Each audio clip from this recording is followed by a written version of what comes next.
নগদ হচ্ছে বাংলাদেশের একটি জনপ্রিয় মোবাইল ফিনান্সিয়াল সার্ভিস। নগদ প্রথম দিকে ছিল থার্ড ওয়েভ টেকনোলজিস লিমিটেড, যা পরবর্তীতে নগদ লিমিটেড নামে রিব্র্যান্ড হয়। নগদের যাত্রা শুরু হয় 2019 সালের 26শে মার্চ থেকে। 2024 সালের 26শে মার্চ নগদ ডিজিটাল ব্যাংক পিএলসির মর্যাদা ও লাইসেন্স লাভ করলেও 2024 সালের 5 আগস্টের পর নগদের ডিজিটাল ব্যাংকের লাইসেন্স সাসপেন্ড করা হয়। ডাক বিভাগের ডিজিটাল ফিনান্সিয়াল সার্ভিস দিয়ে থাকে নগদ। বর্তমানে বাংলাদেশে নগদের গ্রাহক সংখ্যা 9 কোটিরও বেশি এবং বাংলাদেশের প্রায় 10,000 পোস্ট অফিসের সাথে সংযুক্ত রয়েছে নগদ।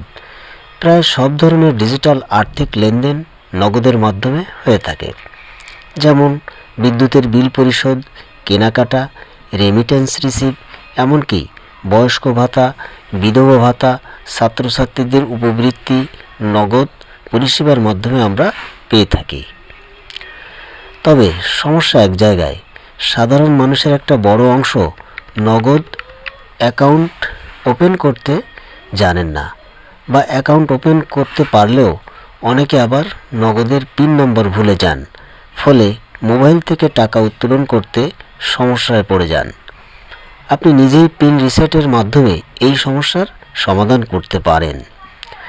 তবে যাদের কাছে এই সহজ কাজটিও কঠিন বলে মনে হয়, তাদের জন্য রইল আমার এই ভিডিও পরামর্শ। আপনি যদি বাংলাদেশের খুলনা অঞ্চলের বাসিন্দা হয়ে থাকেন, তবে এই ভিডিওটি আপনার জন্য সবথেকে বেশি কাজে লাগতে পারে। নগদের পিন ভুলে গেছেন,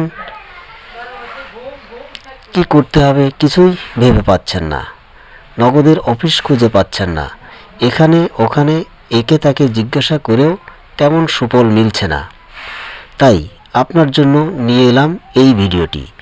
আগেই বলেছি, নগদ বাংলাদেশের পোস্ট অফিসের ব্যানারে লঞ্চড হয়েছে, কাজেই আপনার নিজ জেলা শহরের পোস্ট অফিসে গেলেই নগদ সমস্যার সমাধান হয়ে যাবে। আপনি যদি খুলনা অঞ্চলের বাসিন্দা হয়ে থাকেন, তবে আপনি খুলনা জিপিওতে চলে আসুন। সপ্তাহের শুক্র ও শনিবার বাদে বাকি 5 দিন সকাল 9টা থেকে বিকাল 5টা পর্যন্ত খুলনা জিপিওর 5 নম্বর কাউন্টারে এই পরিষেবা দেওয়া হয়। অনেকে খুলনা জিপিও না চিনলেও আদ্দিন হাসপাতাল হয়তো চিনে থাকবেন।